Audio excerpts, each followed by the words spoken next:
그들이 이 말을 듣고 마음에 찔려 베드로와 다른 사도들에게 물어 이르되 형제들아 우리가 어찌할꼬 하거늘 베드로가 이르되 너희가 회개하여 각각 예수 그리스도의 이름으로 침례를 받고 죄 사함을 받으라. 그리하면 성령의 선물을 받으리니 이 약속은 너희와 너희 자녀와 모든 먼데 사람 곧 주 우리 하나님이 얼마든지 부르시는 자들에게 하신 것이라 하고 또 여러 말로 확증하며 권하여 이르되 너희가 이 패역한 세대에서 구원을 받으라 하니 그 말을 받은 사람들은 침례를 받으매 그날의 신도의 수가 3,000이나 더하더라. 아멘. 할렐루야. 할렐루야. 저는 자꾸 이렇게 누가 무슨 말씀을 하시면 그 말을 잘 잊어버려요. 그래서 요즘 조금 더 심해지는 것 같아서 점점 이렇게 메모를 해요. 자꾸 적어요. 정말 중요한 거면 막 적어요. 제 휴대폰이 이제 메모하는 기능이 있어서 펜을 빨리 꺼내서 적어요. 그리고 가끔 제가 불현듯 떠오르는 아이디어나 혹은 하나님의 말씀에 감동들이 떠오르거든. 얼른 적어요. 빨리. 어떤 사람의 말을 들었는데 굉장히 감동이 되는 말이에요. 그러면 얼른 적어요. 막 적어. 휴대폰에다가 막 적어요. 그런 다음에 잊어버려요. 나중에 뭘 적었는지를 잊어버려요. 그래서 가끔 저는 그냥 휴대폰 메모한 것을 그냥 뭘 적었는지 모르니까 그냥 뭘 적었는지 한번 불러보려고 이렇게 딱 펴는 순간 아차 이거 있었는데 잊어버렸다. 자꾸 잊어버립니다. 저만 그런 건 아닌 것 같습니다. 저는 깜짝 놀래요.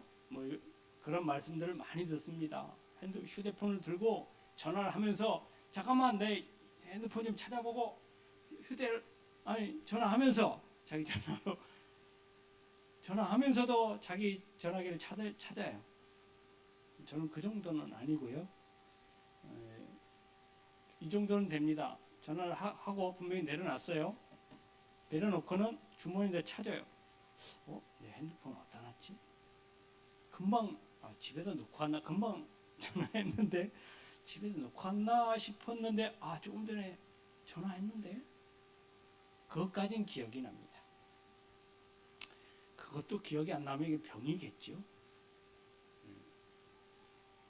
사람들은 다 망각의 은사가 있는 것 같습니다. 잘 잊어버려요. 여러분 하나님의 은혜를 받고 살았지요. 하나님께서 여러분들 사랑하신다는 그 사랑의 증거를 다 가지고 계시지요. 다 잊어버리고 살아요.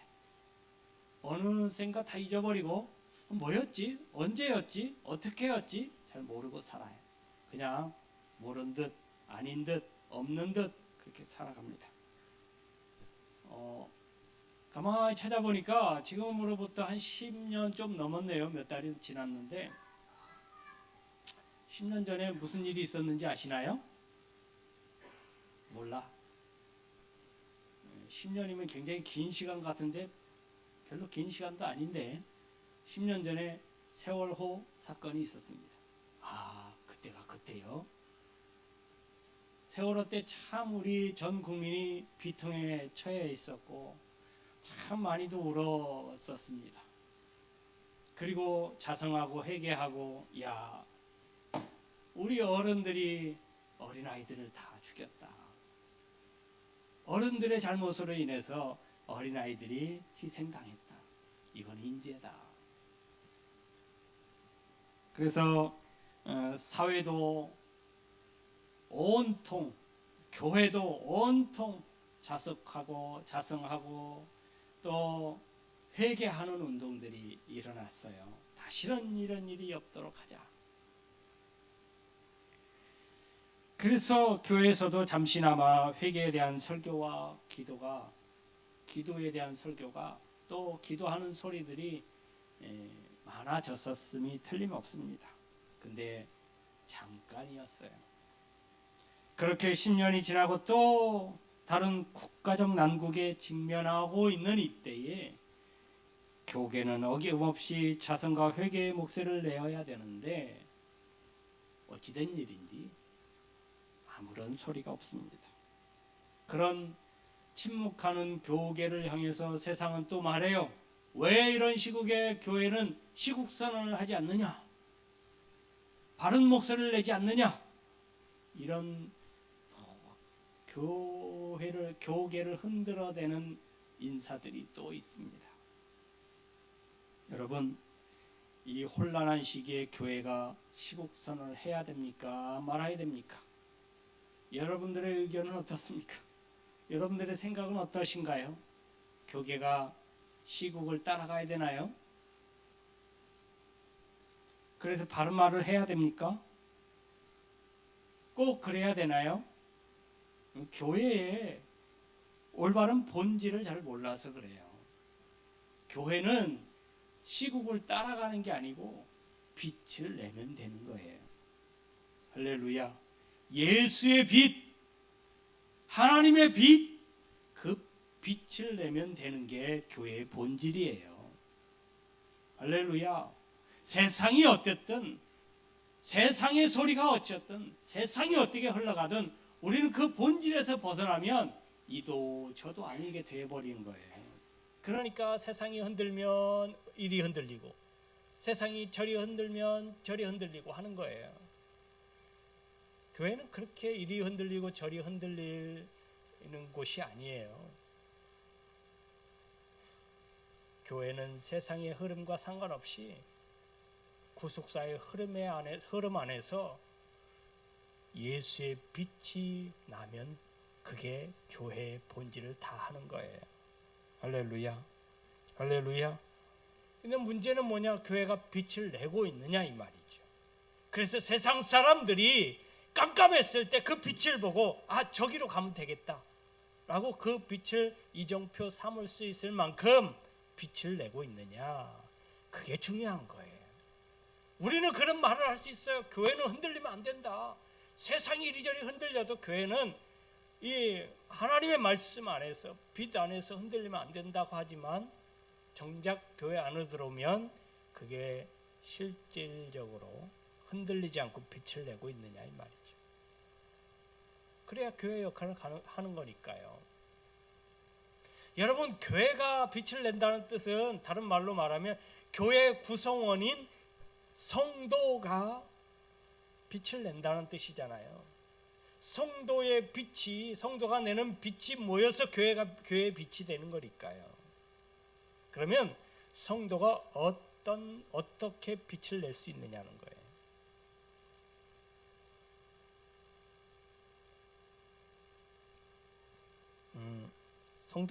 성도가 해야 될 일은, 성도는 모이면 기도하고 회개하는 것이 우리 성도의 의무이고 사명입니다.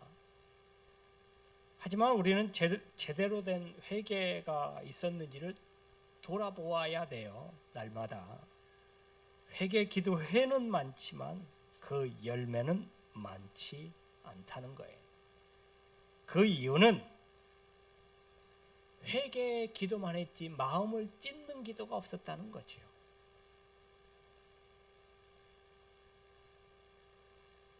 회개 기도가 입술에서만 맴돈 것이라는 얘기예요. 성경은 말합니다. 요엘서 2장 13절에 너희는 옷을 찢지 말고 마음을 찢고 너희 하나님 여호와께로 돌아올지어다. 그는 은혜로우시며 자비로우시며 노하기를 더디하시며 인애가 크시사 뜻을 돌이켜 재앙을 내리지 아니하신다. 이사야서에도 62장 2절의 말씀에 나 여호와가 말하노라 내 손이 이 모든 것을 지었으므로 그들이 생겼느니라. 무릇 마음이 가난하고 심령에 통회하며 내 말을 듣고 떠는 자 그 사람은 내가 돌보려니와. 할렐루야. 여러분, 통회하고 자복하고 회개하는 건 마음에서부터 시작하는 거예요. 오늘 본문의 말씀에도 보면 베드로의 설교를 들은 무리들의 마음이 찔렸다 그렇게 표현하고 있습니다. 여러분, 직접적으로 말씀드리겠습니다. 여러분, 누가 송곳으로 여러분 찌르면 어떻게 해요? 예? 아파. 당연한 거예요. 송곳으로 찔리면 아파요. 아무렇지도 않으면 그 병에 걸린 거예요. 아니, 송곳으로 찔렀는데도 감각이 없어. 이건 병에 걸린 거 큰 병이에요. 빨리 병원에 가보세요. 심령에 찔렸으면 아파야 돼요. 아프면 어떻게 돼요? 아프면 여러분 어떻게 반응을 해요? 두 가지 반응으로. 첫 번째 반응, 아프면 울어요. 그리고 한 사람은 아프면 어떻게 해요? 화를 내요. 여러분, 두 가지, 성경에도 두 가지로 반응이 나와요. 여러분, 베드로가 설교할 때 들은 사람들은 어떤 반응을 보였어요? 마음이 찔려서 울었어요. 심령이 울었어. 너무 아파서 울었어요. 내 죄악을 발견하고는 그 발견한 말씀들을 들으니까 너무 찔리고 아파서 울어버렸어. 심령이 우는 거예요. 어찌할 바를 모르는 거예요. 근데 여러분, 또 다른 사도행전에 보면 똑같은 설교가 나와요. 비스무리한 설교. 베드로와 같이 비슷한 설교를 한 사람이 스데반이에요. 스데반도 비슷한 설교를 했어요. 그 들은 사람들이 어떻게 반응을 했어요? 그들도 찔렸어. 마음에 찔렸어. 아팠어. 너무 아파. 근데 이 사람들은 어떻게 반응을 했어요? 화를 냈어요. 화를 냈다고. 찔려서 우은 게 아니고 통회하고 자복한 게 아니라 네가 나를 감히 찔러? 이렇게 아프게 해? 해서 화를 냈다 이 말이에요. 그 화를 낸 증거가 뭐예요? 돌로 쳐버렸잖아요. 돌을 들어서 스데반을 쳐버렸잖아요. 화나니까. 눈에 뵈는 게 없어요. 화가 나니까. 너무 아프니까. 여러분, 몸에 상처 난 것도 아픈데 이 마음의 상처가 세게 찔렸단 말이에요. 상처가 나도록. 그러니 얼마나 화를 내겠어요. 그래서 화를 냈어요. 오늘 말씀에는 마음에 찔려서 너무 아파서 우는 거예요. 마음이 울어. 심령이 울어요. 울면서 하는 소리가 뭐예요? 형제들아, 우리가 어찌할꼬? 라고 우는 소리를 해요. 외쳐요. 진정한 회개를 하면 이처럼 마음이 찢어지고 변하면서 새로운 결단을 하게 돼요. 이 말은 뭐냐면 어떤 마음을 가지고 형제들아 어찌할꼬 했겠어요? 내 마음이 너무 아프다. 내 죄악을 발견하고 나니까 내가 너무 하나님 앞에 죄송스럽다. 이 죄악된 마음, 이 냄새가 나고 썩어질 대로 썩어진 이 마음들을 내가 보고 내 심령을 보고 이것을 새롭게 하고 깨끗해 하고 내가 살기 위해서는 내가 어떻게 해야 되냐? 내가 어떻게 해야 될지를 모르겠다. 그러니 가르쳐다오. 라고 이야기한 거예요. 여러분, 진정한 회개는 어찌할꼬 하면서 우는 것으로 끝나지 않아요. 울고 난 다음에 뭐 했어요? 우리가 어떻게 하면 이 죄악을 씻을 수 있을까?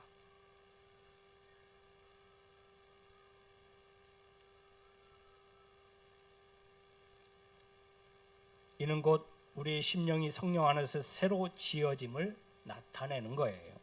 마음에 찔림이 없는 회개는 거짓 회개와 마찬가지입니다. 회개의 의미는 잘못을 알고 돌이킨다는 뜻이지요. 본문 38절에는 베드로가 이르되 너희가 회개하여 각각 예수 그리스도의 이름으로 침례를 받고 죄 사함을 받으라 라고 했거든요. 반드시 죄 사함을 입는 회개가 되어야 된다는 거예요. 여러분, 우리가 그 죄를 돌이키지 않으면 죄에 대해서 생각하고 내가 이 죄를 지었구나라고 생각만 한다고 그것이 끝나는 게 아니에요. 자복 스스로 내뱉어야 돼요. 내가 이런 죄를 지은 죄인이구나.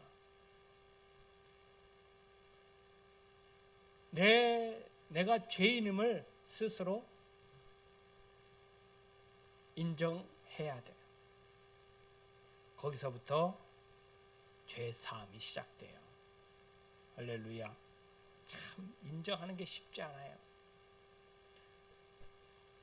내 허물과 내 연약함과 내 죄 지은 것에 대해서 인정하는 게 쉬운 건 아니에요. 나는 그래도 여지껏 열심히 신앙생활 했는데, 그래도 누구 못지않게 최선을 다해서 신앙생활 했는데, 하나님 섬긴다고 섬겼는데, 여기서 뭘 더 인정하라는 거지? 쉽지 않은 일입니다. 바람직한 회개의 장면을 볼 수 있는 장면은 누가복음 19장에 나오는 삭개오의 회개의 장면이에요. 삭개오는 예수님을 보고 그냥 예수님 보자마자 그 예수님의 그 존재감만으로도, 예수님을 보는 그 선하신 예수님의 참선, 참 진리이신 예수님을 보는 것만으로도 그것이 거울이 돼서 자기 자신의 죄악들을 들여다보게 돼요.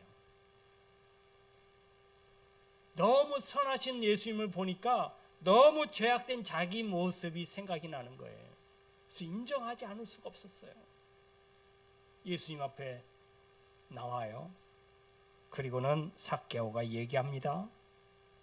주여, 주께 여짜오되 주여 보시옵소서. 내 소유의 절반을 가난한 자들에게 주겠사오며 만일 누구의 것을 속여 빼앗은 일이 있으면 내 갑절이나 갚겠나이다.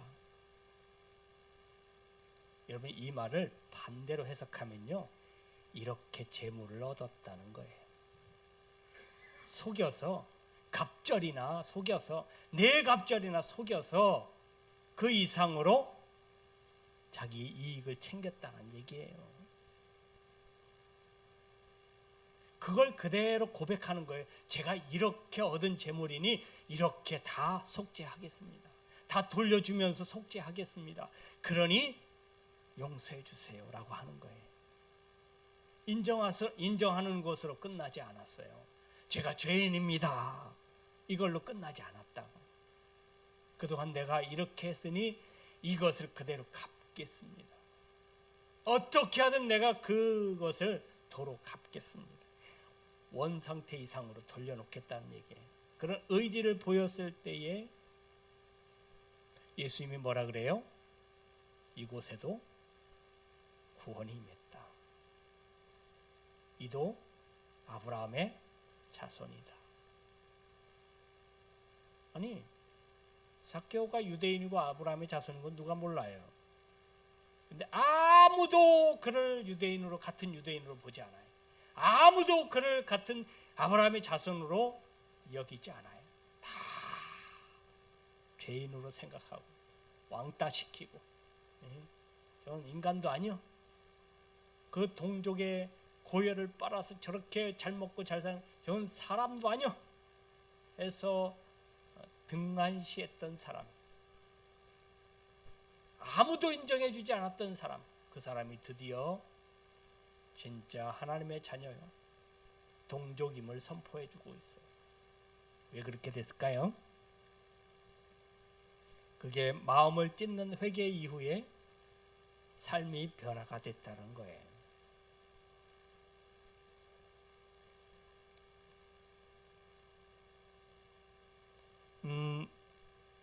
요즘은요, 유튜브 방송이 보편화돼서 하다못해 어떤 유튜브까지 나오냐면 교회의 청빙 절차에 대한 유튜브 방송이 나와요. 담임 목사 청빙 과정. 참 대단하죠? 뭐 그런 걸 왜 유튜브로 방송을 하는지 모르겠어요. 아마도 공정하게 하게 한다라는 것을 보여주기 위해서 그런 것 같아요. 다 오픈하면서 봐라, 우리는 뒤로 하지 않고 다 알려서 정말 공평하고 공정하게 선정을 할 거다. 참 나름대로 좋은 취지인 것 같은데 저는 좋게 보지는 않습니다. 그런 것까지 나와요. 참 희한한 세상이다. 근데 여러분 보세요. 앞에 나온 분이 뭐 청빙위원장이셔요. 담임 목사님 안 계시니까 당연히 우리 성도님들 중에 그래도 오랫동안 신앙생활 하시고 당회를 맡고 당회원이신 분이 청빙위원장을 맡으셨어요.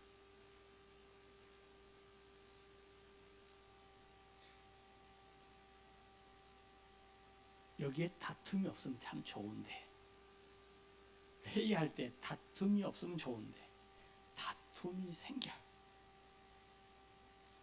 왜냐? 내가 원하는 바가 이루어지지 않으니까 다툼이 생겨. 근데 분명 회의를 시작하기 전에 뭐 했을까요? 여러분 교회에서 뭔가 행사를 하기 전에 제일 먼저 뭐예요? 기도하죠. 하나님의 은혜 가운데 하나님의 뜻대로 이루어지기를 원합니다. 대부분 그렇게 기도할 거 아니에요? 회의할 때 우리 사무총회도 그렇게 할 거예요. 하나님의 뜻이 사무총회를 통해서 잘 이루어질 수 있도록 계획도 잘 세우게 해주세요. 잘 마무리도 잘 하게 해주세요. 이렇게 할 텐데, 그럼 하나님의 뜻에 맡기는 거잖아요. 근데 그러고 난 다음에 싸워요. 그러고 난 다음에 싸워. 왜 싸우는가 가만 보니까 내 말을 안 들어줬다는 거예요. 지금 조금 전에 뭐라고 기도했어요? 하나님의 뜻대로. 그래 놓고 내 뜻이 안 이루어졌다고 싸워요. 그래서 싸우더라고. 저런 기도를 왜 했지? 그러니까 그런 기도는 어떤 기도예요? 입으로만 한 기도예요. 적어도 그런 기도를 했으니 성심을 다해서 기도했다면 하나님이 들으실 만하고 그 하나님이 들어주시고 그걸 이루어 주실 거라고 믿고 한 기도라면 절대 내 개인적인 생각으로 인해서 다툼을 만들어내지 않을 거예요. 그게 정의롭다 생각하더라도.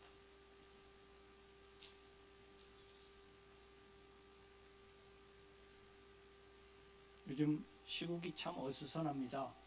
저는 뭐 이거에 대해서 왈가왈부, 제가 뭐 국회의원도 아니고 국회의원들이 투표하는 건 자유죠. 안 하는 것도 자유고 하는 것도 자유긴 하지만 어찌됐든 간에 그걸 자기 권력이고 자기 권력의 생명을 유지하기 위한 수단으로 사용된다면 저는 그런 분들은 필요하지 않다라고 생각을 하는데, 어쨌든 그 권력을 잡기 전에는 권력을 주는 사람에게 마당새가 되겠다는 등 일꾼이 되겠다는 등 뭐 그렇게 자처를 하고 그렇게 하는데, 권력을 얻고 나면 그 권력을 준 사람들은 뭐 하인 부리듯이 반대가 돼버려요. 뭐 그게 일상이 돼버린 상태예요. 이번에도 어떤 분은 그러더라고요. 뭐 이러다가 1년 뒤에 2년 뒤엔 또 찍어줄 거야. 뭐 그래 왔으니까요. 그리고 특별히 또 그 사람을 대체할 만한 사람도 없어요. 왜 그렇게 생각하느냐 봤더니 다 그놈이다. 아무리 깨끗하고 아무리 참신한 사람이어도 1, 2년만 되면 다 똑같아. 동기화가 아주 어떻게 그렇게 동기화가 잘 되는지 비슷해지더라고요. 말뿐인 것, 말로 하는 것, 얼마나 가벼운지를 새삼 느끼게 됩니다. 그게 얼마나 이루어질까요? 그가 얼마나 그런 게 얼마나 듣는 사람에게 혹은 하나님께 그게 얼마나 먹힐까요? 여러분, 습관적으로 하는 기도, 습관적으로 하는 회개 남용하지 마세요. 이왕이면 가슴으로, 우리 심령으로 울며 기도하시는 여러분들 될 수 있기를 바랍니다. 온전한 회개는 죄가 청산된 깨끗한 마음의 그릇에 성령이 충만하게 담기는 것임을 기억하실 수 있기를 바랍니다. 온전한 회개는 성령이 임재하신 것까지가 온전한 회개예요. 여러분들의 심령에 성령이 임재하신다는 것은 성령이 깨끗한 성전이 되었다는 뜻이에요. 깨끗하게 청산되었다는 거예요. 할렐루야. 여러분들의 심령이 깨끗하게 청산되지 않으면 성령이 임재하시지 않아요. 우리 교회가 깨끗하게 신앙으로, 믿음으로, 하나님의 말씀으로 정화되지 않으면 성령이 임재하시지 않아요. 성령이 임재하시지 않는 교회의 본분을 다 할 수 없습니다. 성령이 계시지 않는 우리 동산교회 빛을 낼 수 있을까요? 내 심령에 성령이 계시지 않는데 빛이 날까요? 성령이 내 안에 계셔야 나를 인도하시지요. 빛 가운데로. 할렐루야. 빛의 삶으로 인도하시지요. 세상 사람들이 그 빛을 보고 우리를 감당하지 못하게 되는 거예요.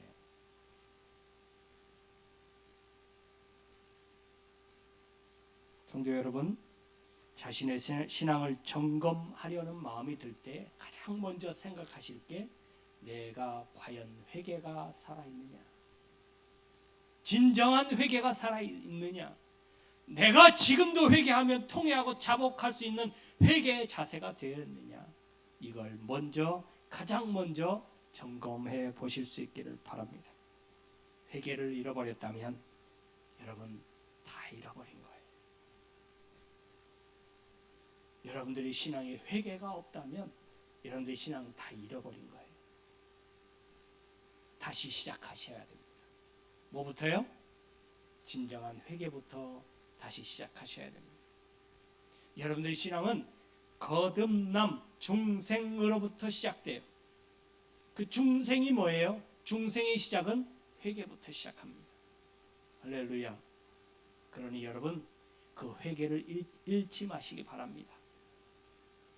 회개를 잃어버리지 마시기 바랍니다.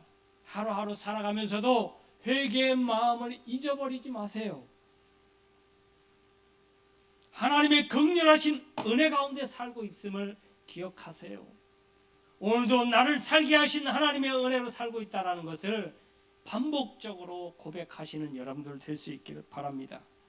우리 주님이 이 땅에 오심을 기다리는 대림절에 가져야 될 성도의 가장 기본적인 태도는 회개를 잃지 않는 태도예요.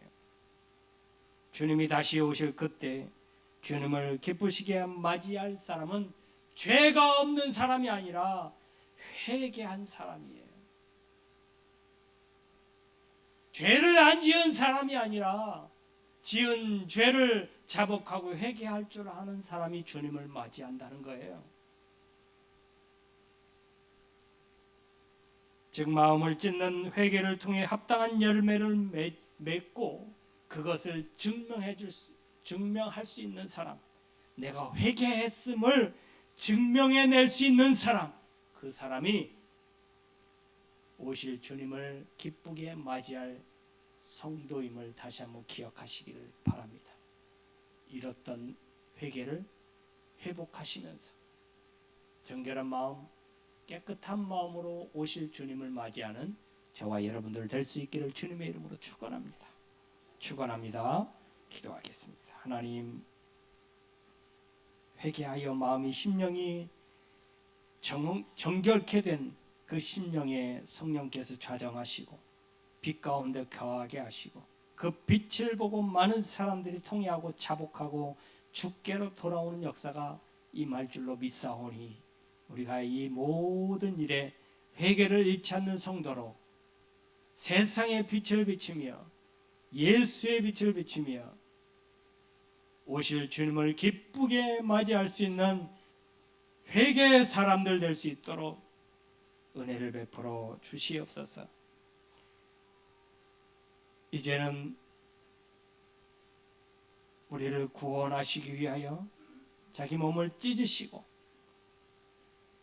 죽기까지 사랑하신 우리 예수 그리스도의 크신 은혜와 지금도 돌아오면 통회하고 자복하면 받아주실 아버지 하나님의 크신 사랑하심과 성령의 감화 감동 교통 내주 역사하신 은혜가 통회하고 자복하는 그 회개의 마음을 잃지 않는, 잊어버리지 않는 빛 가운데 거하는 성도 되기를 원하는 우리 모든 성도님들 머리 위에, 저희들 가정 위에, 직장 위에, 사업 위에, 일터 위에, 이 나라의 민족과 온 세계 위에 이제로부터 영원토록 함께 있을지어다.